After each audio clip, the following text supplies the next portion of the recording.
And there is evidence that the country is facing a crisis with nationals who are overwhelmed by life struggles.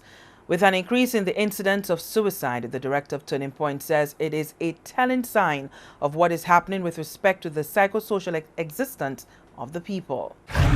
We've been aware for a little while that depression has been on the rise. We've seen that in the increase in the number of suicides. As you said, there are a lot of new persons with mental conditions on the street, various mental conditions. Some of them are not confirmed, some of them may be new cases, we do not know. Unless we do a survey, we would not know exactly what's going on with them. But just from observation, you can see that it's on the rise. We have been aware of the crisis. It seems as if there is a spate of suicides where several persons have already taken their lives. What we do know is that suicide comes usually at the end of depression. It may be the last phase of depression. There are other conditions, there are physical conditions also that may be related to that. Sometimes people go through very, very stressful situations, and we know that the financial situation is one of the main things that people are complaining of. People are experiencing a lot of financial hardship. That is also having effects on their ability to sleep. It's raising stress levels, and people are falling between the cracks. Joanna Joseph is encouraging the public, especially those who feel depressed and overwhelmed, to call the health helpline. We had at least 4, maybe more, orange alerts, meaning persons who were very, very serious about committing suicide, very desperate persons, and they were able to get help. But the health helpline is only part of the response. We need people to be aware that when we have mental conditions, we need to get help. We need to run and take it as seriously as we run to the hospital when we get hurt. We need to run to get help.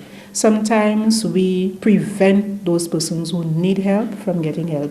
We let the stigma and all these negative things that we believe get in the way of us as family members taking our loved ones to get help. Critical to saving lives as well is the intervention of family and friends. The individual may not necessarily say anything, but you would notice certain changes. Persons who are eating a lot or not eating. There may be a decrease in interest. They've lost interest in things they used to be interested in. Not sleeping or oversleeping, spending all day and all night just sleeping. That's a sign of depression. We need to be aware of these things. Persons may reach a point where they are so hopeless, they've already given up and we don't even know.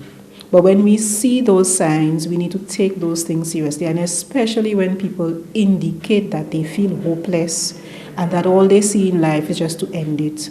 We need to take those things seriously. We must stop laughing at the men when they talk about go well and they talk about their heartaches. We need to make it safe for males, our males, to say how they feel, and for persons not to ridicule them or for them to be afraid of saying how they feel. Because what we know is that men tend to be the ones who are successful in ending their lives, in committing suicide. Meanwhile, St. Lucia will join the global community in observing September 10 as World Suicide Prevention Day. This day is endorsed by the International Suicide Prevention Association and the World Health Organization.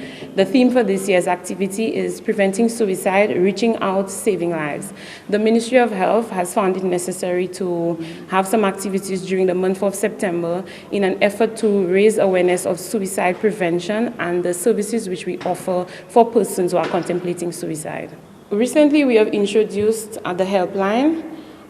You call 203 from any phone, a line, Digicel, any landline. It's a toll-free number. You're not being charged for the call, where we have some social workers who will listen to your problem, and based on whatever your issues are, we'll address it accordingly. We have made an alliance with the different institutions, and depending on the severity of the issue, the social workers will address it. Several activities have been planned with the opening event, a church service scheduled for Sunday, September 6th at the Ulster Pentecostal Church. And we have the staff and the patients of the Wellness Center, as well as guests from the Ministry of Health that will be attending the service to help open the event. Our second activity is on the 7th of September. This is our fair and exhibition. This is where the patients who attend occupational therapy will exhibit their pieces of art. In addition to that, we have an arts and craft competition.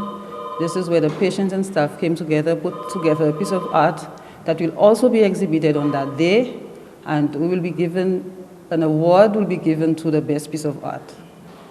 Another activity is the Arts of Wellness. This will be held on the 11th of September. This is where the patients and staff come together to showcase their skills, their talent in the form of songs, dance, and drama. And this is promising to be a spectacular event. We had it last year, and it was a great success. So we're hoping this year it is going to be a greater event.